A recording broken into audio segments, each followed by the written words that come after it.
So, quick PSA for the video, I was unable to go inside the food bank because the manager was uncooperative, so I was only able to capture the video outside of the food bank.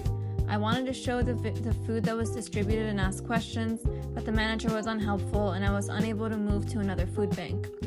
I was, however, able to communicate with one of the receivers of the food from the food bank. He stated that the food bank provides different kinds of food according to the recipient's needs. They distribute warm food to people who are homed, and they provide other options for food for the people who are homeless. The food bank has their windows closed for safety measures. Usually 10 to 15 people get aid from the food bank a day. I was unable to get more information, but it seems like this food bank tends to meet the needs of the recipients, which can be helpful. I was unsure whether the food was considered nutritious or if it had only basic necessities.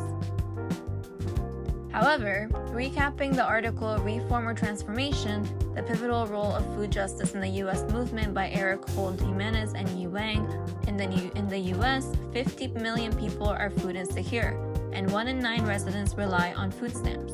Food insecurity affects low-income communities of color, leading to diet health-related diseases with $240 billion in annual health costs. This led to the food justice movement, with pioneering movements such as the CFS, Community Food Security, FJ, Food Justice, FS, Food Sovereignty, and Slow Food. These movements focus primarily on structural racism, class inequities, and community empowerment.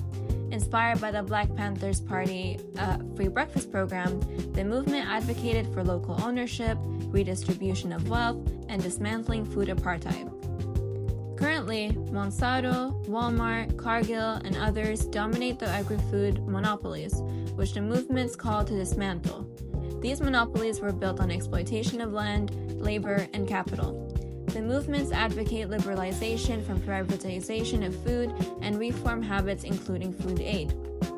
As of now, the food justice sits between reformists who call out for food security and radicals who focus more on food sovereignty, each having their own approach.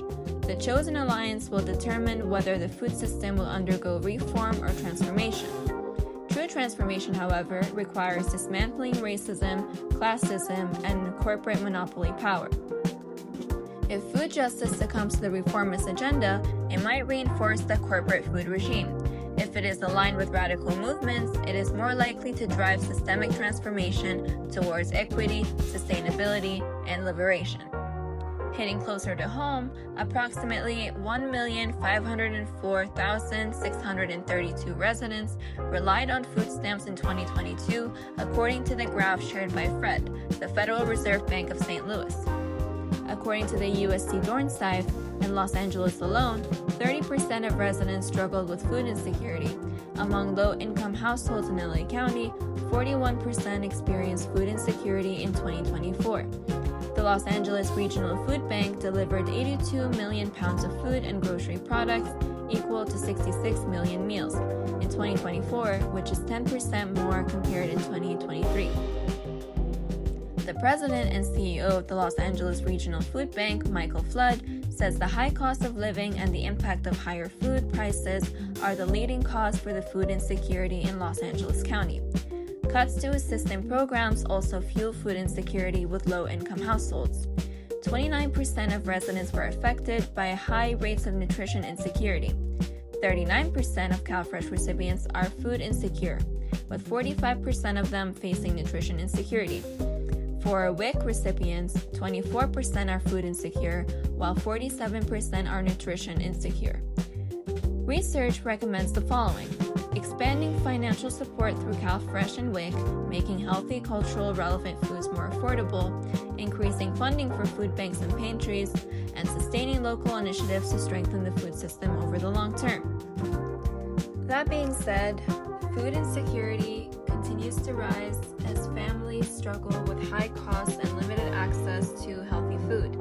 Without systemic change, food banks alone cannot address the deeper inequities driving hunger in our communities. True transformation means dismantling corporate control and building a food system rooted in justice and equity. Together, communities and advocates must push beyond temporary fixes to demand lasting structural change. Only then can we ensure that every person has consistent access to nutritious, culturally relevant food.